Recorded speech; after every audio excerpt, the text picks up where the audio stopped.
Terima kasih datang dari Wonogiri, dan ini dia datang dari Sragen.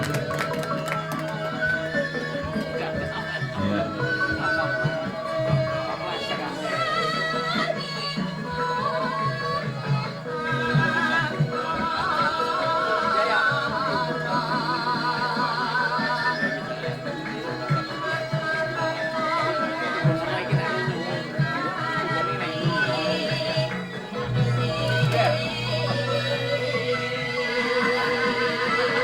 Ya, inilah ciri khas persaudaraan sehati, di mana-mana kalau kita ketemu saling meluas kangen dengan sedikit unjuk kebolehan pencak,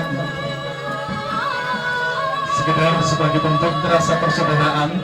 Karena kangennya kita saling bisa tertawa, saling bisa mengungkapkan rasa sayang, rasa kangen sesama kadang semuanya.